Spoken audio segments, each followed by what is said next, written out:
Bitcoin Core and the miners decide what gets into Bitcoin. Truly, they're the ones that decide. And so it's not the individual of the node that decides. The individual of the node That's interesting could decide. because I remember one of your articles, which was super popular. Like, I think it was called "Who's in Control of Bitcoin" or something like this.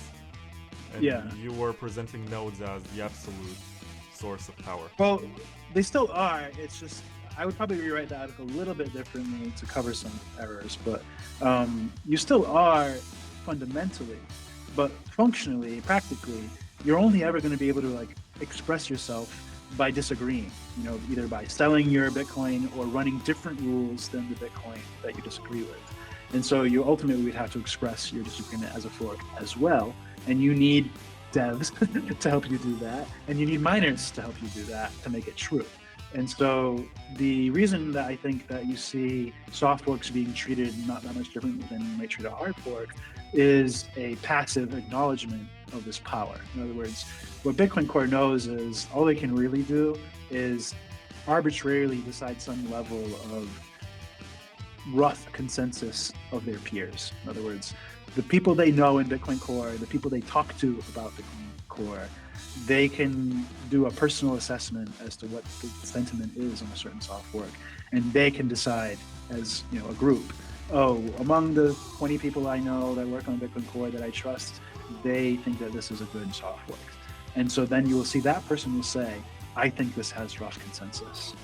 All that really means is that from his view, the people he talks to, it seems like that they would approve this.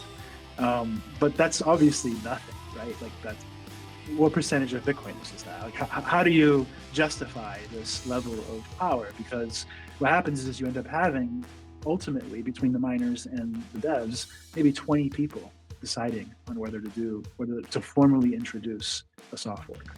Because that's what it actually takes to do it successfully. It has to have the rough consensus of the core team promoting it as, a real soft fork they're going to support and include in their software, and then miners to actually support it as well.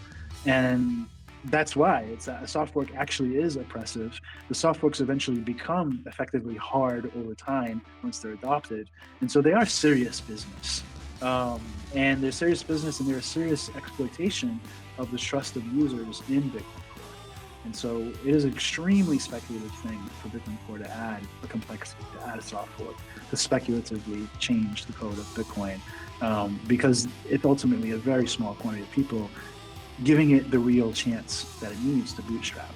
And so when new people go on, when lazy people go on, which will be most people, they're just going to install the latest Bitcoin Core node and just keep rolling.